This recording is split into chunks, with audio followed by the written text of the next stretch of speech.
좋아하시는 분들은 한번 좀 이 책을 읽어보셨거나 아니면 서점에서라도 책 제목을 한번 보시지 않았을까 생각됩니다. 우리 최인철 선생님의 프레임이라는 책입니다. 혹시 읽어보셨나요? 한번 기회 되면 한 번쯤 읽어보시는 거 권해드립니다. 이분이 이제 사회심리학자로 한국에서는 이제 행복과 이제 사고방식의 대표적인 그 어떤 학자로 이야기를 합니다. 아마 이분 책에 또 다른 책들이 굿라이프 뭐 여러 가지 책들이 있는데요. 이분이 주로 하는 얘기가 이겁니다. 사람은 프레임 안에서 세상을 본다. 여러분 그 집에 걸려있는 액자를 보면 그냥 그림만 떡하니 하고 붙여놓으신 경우도 있을 겁니다. 이게 또 있더라고요 보니까. 대부분 어때요? 액자에 껴서 이렇게 어디 집에 잘 보이는데 또 특별히 조명이 밝은 곳에 그림을 걸어두곤 합니다. 어떤 그림은요, 그림 그 자체로 빛이 나기도 하고 또 그 의미가 선명한데 어쩔 때는 그 좋은 프레임 안에 딱 들어가 있으면 그 그림이 또 살아나는 경우들이 있더라고요. 반대로 그 프레임이 그 그림의 가치나 의미를 상쇄시킬 때도 있고는 합니다. 이분이 이야기하는 게 뭐냐면 사람들은 누구나 자기만의 프레임을 갖고 세상을 본다라는 거예요. 관점에 따라서 해석이 달라진다라는 걸 이야기하는 것 같습니다. 그분의 이제 이야기는 이렇게 되어 있습니다. 프레임은 단순한 생각이 아니라 언어, 질문 방식, 미디어, 고정관념, 문화, 욕망 전체에 스며들어 있는 인식의 틀입니다. 이 틀이라는 말로 오늘 말하면 거푸집이죠. 뭔가를 이렇게 주물에다 딱 부어 넣으면 그 모양 그대로 나오는. 원래 그 성질은 감춰지고 거푸집 안에 그 틀 안에 들어가면 그 모양대로. 여러분 A라는 재료를 녹여서 B라는 거푸집에 집어넣으면 어떻게 되세요? B로 나옵니다. 이걸 이야기하는 거예요. 예를 들어서 그분의 책 중에 한번 살펴보는 부분 중에 하나가 소비 프레임에 대해서 경계했으면 좋겠다라는 이야기를 합니다. 사람들이 생각할 때요, 자동차 이퀄, 그러니까 등식이 성공이라고 생각한다는 거예요.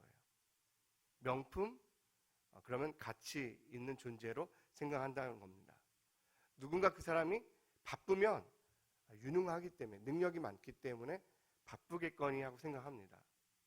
사실 그런 부분이 없지 않아 있지만 여러분 명품을 걸쳤다고 해서 그 사람이 명품입니까?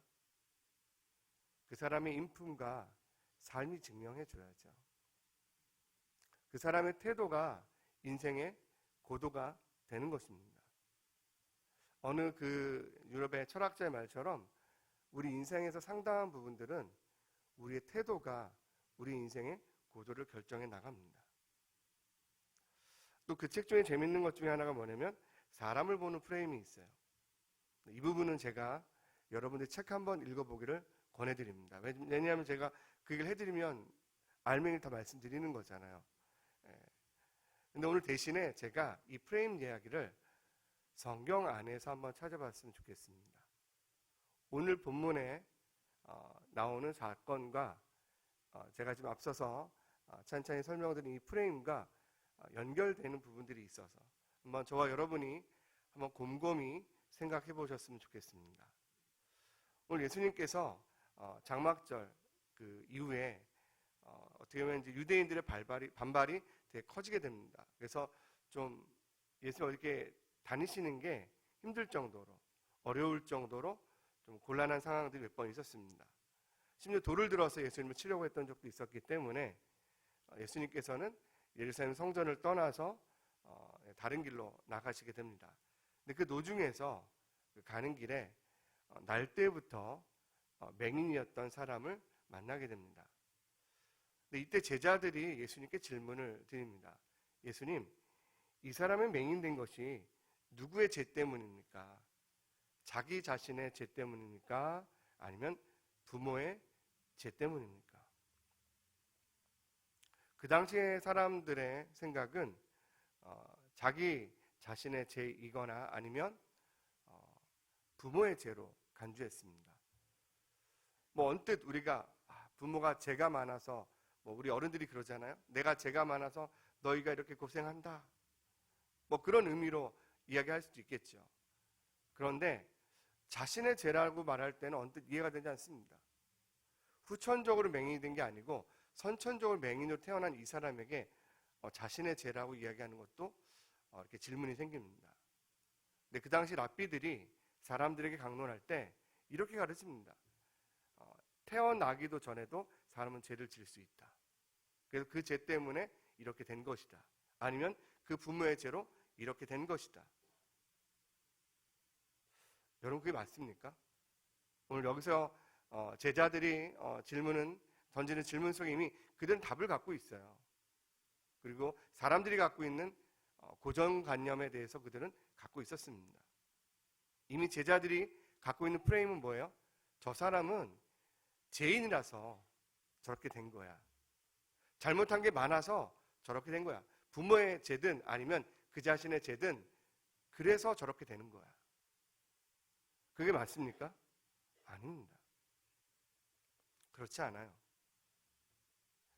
율법은 또 사람들은 또 그를 향하여 쉽게 정죄합니다. 또 그로 인해서 그 맹인 스스로 어떻게 생각할까요? 맹인이 그러한 말을 여기 담은 적은 없지만 아마 사람들의 비난을 듣다 보면요, 이 반발감이 생깁니다. 뭔가 아니라고 이야기하고 싶고 또 항변하고 싶은 마음들이 있죠. 근데 어느 순간인가 그 말들이 더 크게 다가오고 그 상황에 눌려버리면 나도 모르게 의식과 무의식 사이에서 난 원래 이런 사람이야. 내가 잘못해서 이렇게 된 거지. 내 죄 때문이야. 내게 문제가 있어서 이런 일이 일어난 거야. 사람들은 자신의 문제가 또는 자신이 맞닥뜨리고 있는 고난이 해석되지 않을 때마다 자기 자신을 원망하거나 자책하거나 합니다. 여러분 이 말씀을 한번 잘 생각해 보세요. 제가 이 말씀을 이렇게 이 사건을 묵상해 보면서 제가 한 줄 적어 놓은 건데요. 어둠으로는 어둠이 이해가 되지 않는다. 사실 지금 이 말씀을 드릴 때 언뜻 제가 어떤 말씀을 드리려는지 이미 이해하신 분도 계실 거고 또 어떤 부분은 좀 아리송한 부분이 있을 거라 생각됩니다. 아마 오늘 말씀 전체를 듣다 보면 제가 이 말씀을 드리는 이유를 알 겁니다. 다시 한번 말씀드리겠습니다. 어둠으로 어둠을 이해할 수는 없다. 어떻게 이해할 수 있을까요? 빛으로만 이해할 수 있습니다. 여러분 어떻게 보면 소경의 눈은 어둠에 있습니다. 육신의 눈이 그렇죠. 그러나 그의 인생 전체도 어둠 속에 있었습니다. 근데 그 어둠을 누가 걷어갈 수 있을까요? 오늘 말씀을 결론적으로 드리면 빛 대신 예수님을 만날 때 그 인생 가운데 어둠이 거쳐질 줄 믿습니다. 다시 말하면 어둠으로는 어둠을 해결할 수 없어요. 어둠으로는 어둠을 해석할 수 없습니다. 오직 어둠은 빛으로 해결할 수 있고 어둠은 빛으로 해석할 수 있습니다. 다시 말하면 우리 인생은 누구를 통해서 해석되어져야 되는 거예요? 예수님을 통해서. 제자들이 갖고 있던 질문, 제자들이 던졌던 그 의구심, 제자들이 갖고 있었던 고정관념, 그것을 프레임으로 본다면 그들은 그 당시에 갖고 있던 사람들의 생각, 그 사람의 죄, 그 부모의 죄 때문에 그런 일이 일어났다라고 이야기합니다. 3절과 4절, 5절 말씀을 읽다 보면 예수님의 답변은 무엇입니까?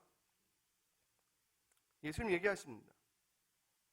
부모의 죄로 인한 것이 아니다. 여기 우리가 부모의 죄로 인한 것이 아니라 이렇게 되어 있어서 우리가 그 문제를 놓치는데 딱 잘라서 예수님은 선언하십니다. 부모의 죄가 아니라는 거예요. 이 사람의 인생을 해석할 때 부모에게 탓하거나 그 자신에게 탓하지 않으십니다. 그럼 예수님은 오히려 생각지도 못한 말씀을 그들에게 던지십니다. 부모의 죄가 아니라 그에게서 하나님이 하시는 일을 나타내고자 하심이라. 오히려 예수님은 전혀 다른 프레임을 들고 오셨습니다. 그 프레임 안에 볼 때 사람들이 갖고 있었던 프레임은 무엇입니까? 제자들이 갖고 있었던 프레임은 무엇입니까? 그의 문제는 그가 잘못해서 일어난 일이야. 내 문제는 너가 잘못해서 일어난 거야. 그런데 예수님 뭐라고 얘기하세요? 아니다. 내가 잘못한 게 아니다. 내 부모의 잘못도 아니다. 오히려 너의 문제나 너의 그 어려운 일들이 오히려 하나님의 일을 나타낼 수 있는 통로가 될 수 있단다. 그럼 예수님께서 이 말씀을 이렇게 내립니다. 내가 세상에 있는 동안에는 이 세상의 빛이로다. 요한복음은 낮과 밤의 복음서이고 빛과 어둠의 복음서입니다. 오늘의 본문에서의 낮과 밤은 약간 다릅니다. 약간 영적인 어둠과 빛, 그 의미도 있지만 결론적으로 예수님의 사명과 연결이 됩니다. 예수님께서 이런 말씀을 하세요. 내가 이 땅에 있는 동안에, 이 세상에 있는 동안에 내가 너희들 가운데 빛으로 나왔다. 지금 아까 말씀드렸죠. 지금 초막절인가요? 아닙니다. 그 장막절, 초막절은 지나갔습니다.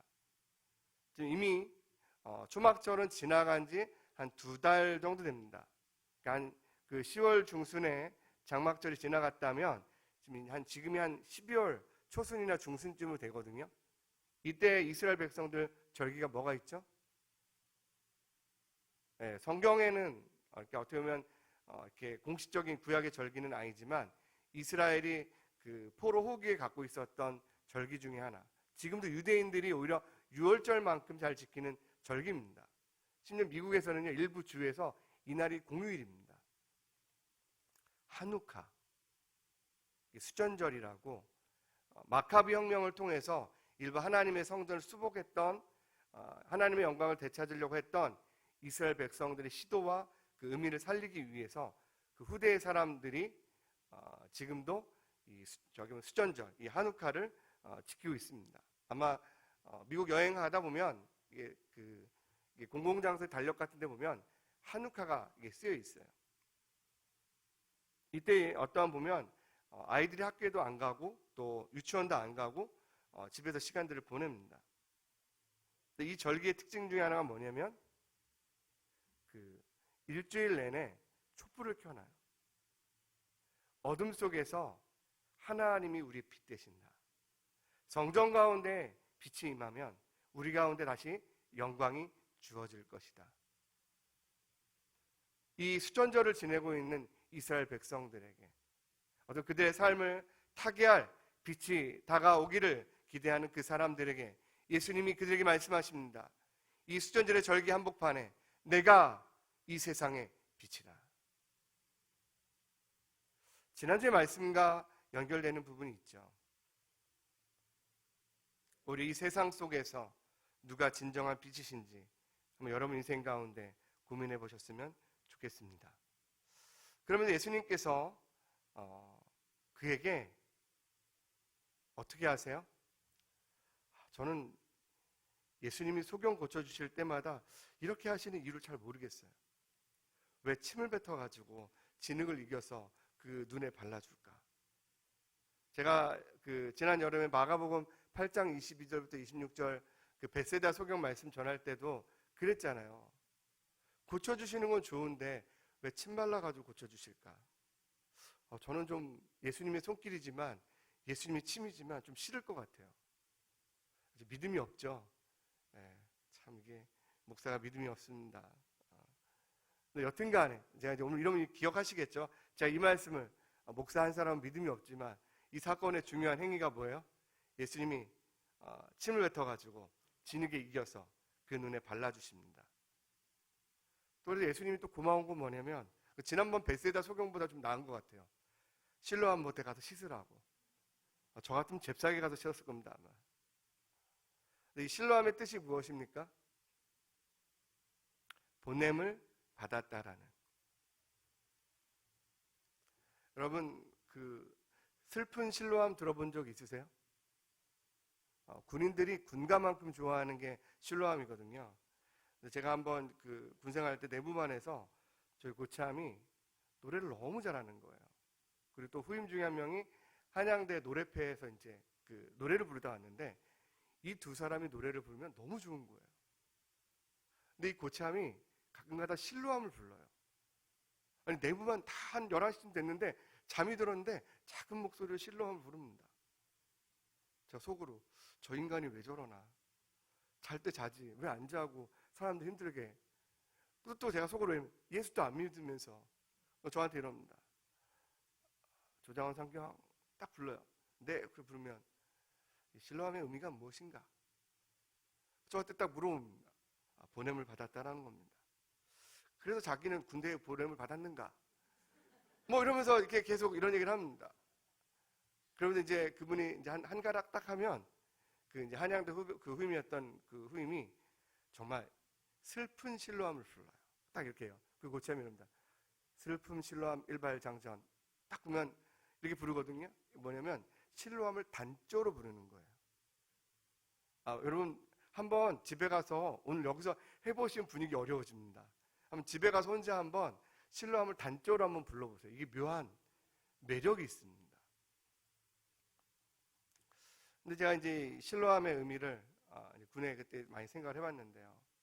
오늘 이 말씀의 의미는 하나는 어떻게 보면 이 소경이 어둠에서 빛으로 보냄을 받은 사건을 의미하기도 하고, 또 하나는 오늘 그 빛과 어둠이 단순히 영적인 어두움과 어떠한 영적인 어떤 해결을 의미하는 게 아니라 뭐와 연관된다 그랬죠? 예수님의 사명과, 예수님이 어둠이 있는 이 땅으로 빛으로 오신 이 사건과 실로암은 연결되어 있는 겁니다. 여러분 삶에서 오늘 제가 이 질문 한번 드려보겠습니다. 여러분은 이 땅에 보냄받은 예수 그리스도를 만나셨습니까? 아직도 어둠 속에서 헤매이고 있지는 않습니까? 아직도 그 흑암 속에서 빛을 보지 못한 채 앉아있는 사람처럼 여전히 혼자 아파하고 여전히 홀로 고통받는 그 순간에 계십니까? 이 말씀을 좀 약간 뒤로 하고 여러분에게 또 하나의 질문을 드리겠습니다. 이적과 표적의 차이가 뭐예요? 미라클과 사인의 어떤 차이가 뭘까요? 둘 다 어떻게 보면 시간과 공간을 초월하는, 인간의 이성과 어떠한 인간의 어떤 과학적인 사고를 뛰어넘는 초월적인 사건. 맞죠? 우리가 요한복음에 알고 있는 것처럼 물이 포도주로 바뀌는, 아예 본질 자체가 바뀌어버리는 사건. 예수님이 물 위를 걷는 것, 풍랑을 잔잔케 하신 것, 그들을 안전한 폭으로 인도하신 것, 때에 따라 오병이의 기적도 있고, 오늘 저희가 보고 있는 이 실로암의 이 맹인이 눈을 뜨게 된 사건은 요한복음에 나와 있는 7가지 표적 중에 6번째 표적입니다. 제가 한 번도 이 표적 설교를 하면서 여러분에게 이 이적과 표적에 대한 구분을 지어드린 적은 없습니다. 한번 생각해 보시겠습니까? 뭐가 다를까요? 똑같이 초월적인 사건인데, 이적은 하나님의 초월적인 능력이 세상에 나타나는 현상 전반.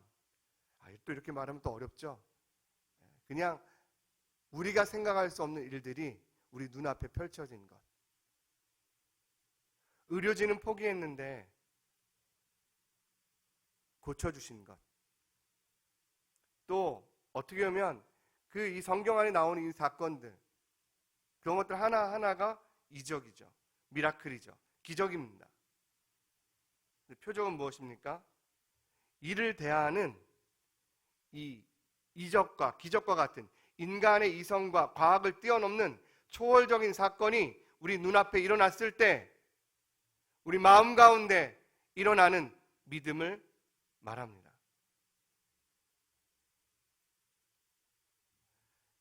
이적을 보는 사람이 중요한 게 아닙니다. 기적을 경험하는 것이 중요한 게 아닙니다.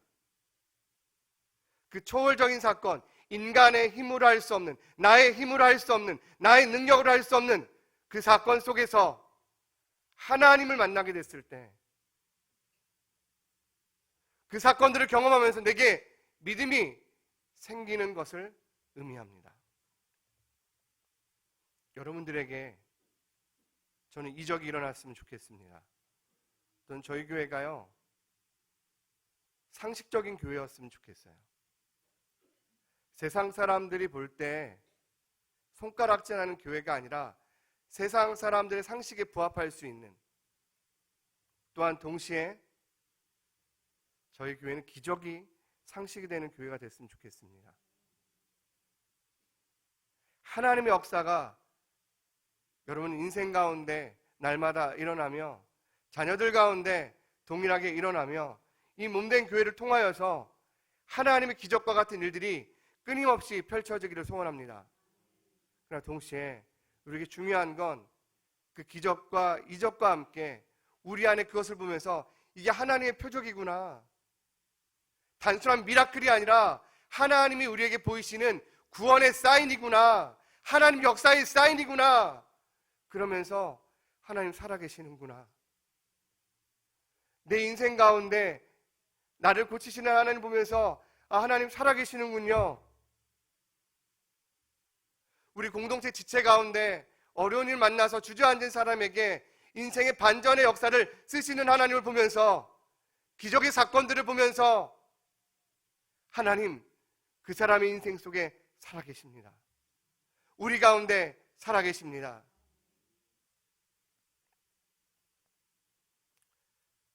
요한복음은 표적의 책입니다.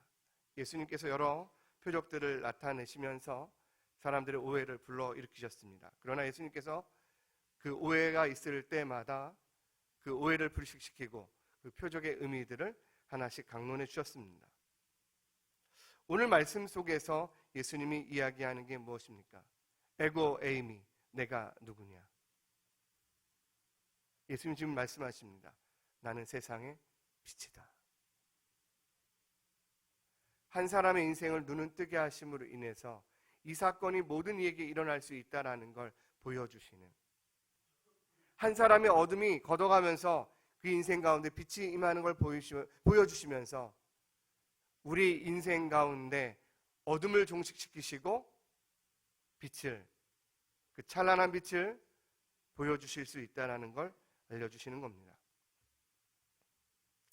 그러면 다시 한번 질문을 드리겠습니다. 여러분, 그 빛 앞에서, 그 찬란하고 아름다운 그 광채 앞에 여러분은 예수님을 받아들이시겠습니까? 아니면 예수님을 거부하시겠습니까?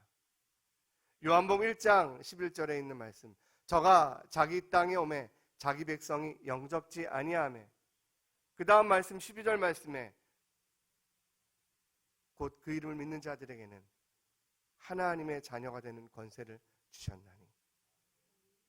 요한복음은 세상에서 가장 슬픈 구절, 거절하는 자와 세상에서 가장 아름다운 구절, 그를 영접하는 자를 나눕니다. 여러분이 늘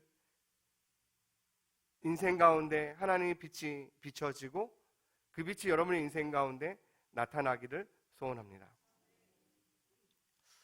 저희가 요한복음 오늘 9장 1절부터 12절까지 읽었는데요. 9장 전체의 그림은 1절부터 7절까지가 날 때부터 소경이었던 그 한 맹인을 예수님께서 고쳐주신 사건이었고, 이 사건으로 인해서 첫 번째 사람들이 그냐, 그다, 아니다, 그 사람이 내가 그가 맞다, 그런 논란을 일으키게 됩니다. 그러면서 이 논쟁이 소문이 커져가면서 유대 지도자들, 특히 바리새인들의 귀에 들리게 돼요. 그들 가운데 논쟁이 붙습니다. 그러면서 얘기해요. 참 놀랍죠. 이게요, 누군가에게 압박을 줄 때요, 움직일 수 있는 사람이 누군지를 아는 거예요. 바리새인들이 누구를 압박하고 종용합니까?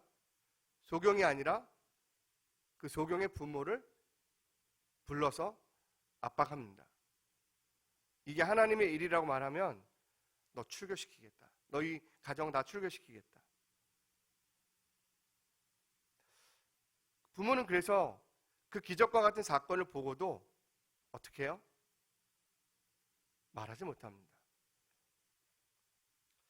여기 다시 한번 프레임의 논쟁으로 들어가 보겠습니다. 제자들이 갖고 있었던 프레임은 무엇이었습니까? 소경이 눈을 뜨지 못했던 이유가 뭐예요? 그 사람의 죄거나 부모의 죄라는 거예요. 이게 누구의 인식이에요? 그 당시의 사람들. 누가 그렇게 가르쳤어요?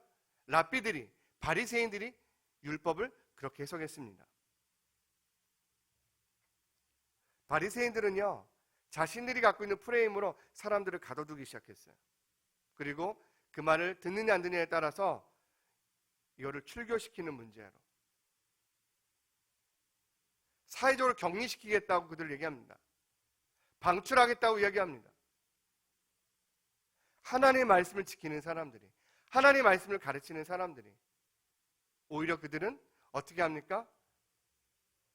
그 프레임에 사람들을 가둬두고 있는 거죠. 그리고 그 부모들은 어떻게 합니까? 그 권위적인 태도에 짓눌려서 그 프레임에 갇히고 맙니다. 근데 예수님 이 프레임에 대해서 분명히 깨셨어요. 어떻게 보면 이 프레임에서 제일 중요한 사람은 누굴까요? 프레임을 가둬두는 바리새인입니까? 갇혀있는 부모입니까? 아닙니다. 바리새인들이 이제는 그 소경한테 직접 묻습니다. 그 사람이 내 눈을 뜨게 하였으니 너는 그를 어떠한 사람이라고 이야기하겠느냐? 그래 한번 너 말해봐라. 그래 너 눈을 고쳐준 사람 누군 것 같니? 그는 얘기합니다. 그는 선지자입니다. 우리가 기다렸던 선지자입니다. 어떻게 해요? 그는요, 사람들의 압박에 아랑곳하지 않습니다. 바리새인의 프레임에 갇히지 않습니다.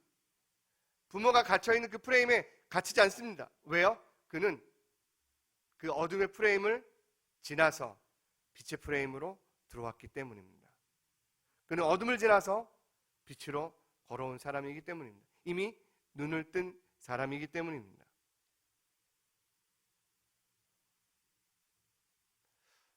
여러분 이 말씀을 잘 생각해 보세요. 여러분 어떠한 프레임에 갇혀 계십니까? 우리가요 흔히 이러잖아요. 좋은 차 타면 그 사람은 성공한 사람이에요. 메스 어떤 수트를 입으면, 어떤 타이를 하면, 어떤 신발을 신으면 F냐 H냐 우리는 거기에 갇혀 있습니다. 제가 이제 뭐 이렇게 오해하지 마시고 일전에 한번 저희 교회 그 성도님 네 분이 자녀를 통해서 호텔 식사권을 선물로 받았습니다. 참 귀하죠. 자녀분들이 부모의 사랑 귀한 거 알고 또 그게 고마워서 부모님들은 좋은 호텔에 이제 뷔페 식사권으로 모셨습니다. 두 분이 평소처럼 가신 거죠. 우리나라에서 유명하다는 호텔에서 사람의 입고 있는 옷 행색을 보고 어떻게 오셨냐고. 그 말의 의미는 뭐예요? 여기 오실 분들이 아닌 것 같은데. 근데 그 자리에서 가방에서 조심스럽게 식사 초대권을 보여주니까 말없이 들어가시라고. 우리는 누군가를 대할 때 그 사람이 입고 있는 옷, 그 사람이 들고 있는 가방, 그 사람이 타고 있는 차, 그 사람이 살고 있는 집, 그 사람의 집. 물론 제가 이 말씀을 드리는데 어떤 그런 것들로 뭔가를 제가 이렇게 문제를 싸잡아 해결하는 게 아닙니다. 우리 안에 있는 문제를 잘 들여다보셔야 됩니다. 자녀들을 대할 때, 사람들을 대할 때, 동료들을 대할 때, 우리 공동체 안에 있는 지체들을 대할 때 우리는 그들에 대한 태도가 어둠에 있는 건지 빛에 있는 건지. 누구나 프레임은 있습니다. 프레임 없는 사람 없어요. 누구나 관점이 있습니다. 누구나 시각이 있고, 여러분의 해석이 빛을 통과한 해석인 건지, 빛의 프레임인 건지, 빛의 가치를 따르는 건지를 한번 물어보는 겁니다. 기도하겠습니다.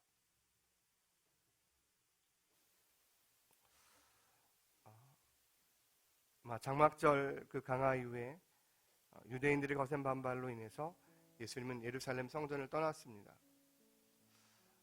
그 길에서 맹인을 만났죠. 저는 이게 우연한 사건이 아니라고 생각합니다. 예수님께서 의도적으로 그 사람을 찾아가신 사건이라고 생각합니다. 예수님은요, 한 영혼을 찾아가세요. 지난 요한복음 4장에 보면 수가성 여인을 찾아갔던 예수님. 다시 말하면 예수님은 나를 찾아오세요. 나를 만나러 오십니다. 그리고 내게 말씀하십니다. 내 안에서 나는 문제 많은 사람이야. 나는 쓸모없는 사람이야. 난 가치가 없잖아. 능력이 없잖아. 뭐 하나 제대로 한 게 없잖아. 사람들이 그렇게 말하고, 주변 사람들이 내게 그렇게 질책하고, 심지어 나 자신조차 그렇게 나 스스로를 원망할 때, 탓할 때, 예수님은 그 어둠 안에 있는 내게 말씀하십니다. 빛 대신 그분이 말씀하십니다. 내 잘못이 아니란다. 우리의 잘못이 아니라고 말씀하세요. 내 잘못이 아니라고 얘기했어요. 내가 불우한 환경의 탓에 자랐기 때문에. 아니에요. 그렇지 않아요. 여러분, 있는 그대로 소중합니다. 어둠에서 빛으로 오세요. 기적이 일어날 때마다 믿음을 가지세요. 역사가 시작될 때마다 소망을 가지세요. 누군가에게 일어난 기적이 여러분에게도 일어납니다. 하나님은 살아계십니다. 하나님 역사하십니다. 이 시간에 우리 한번 주신 말씀 가지고 기도하면서 나아가겠습니다.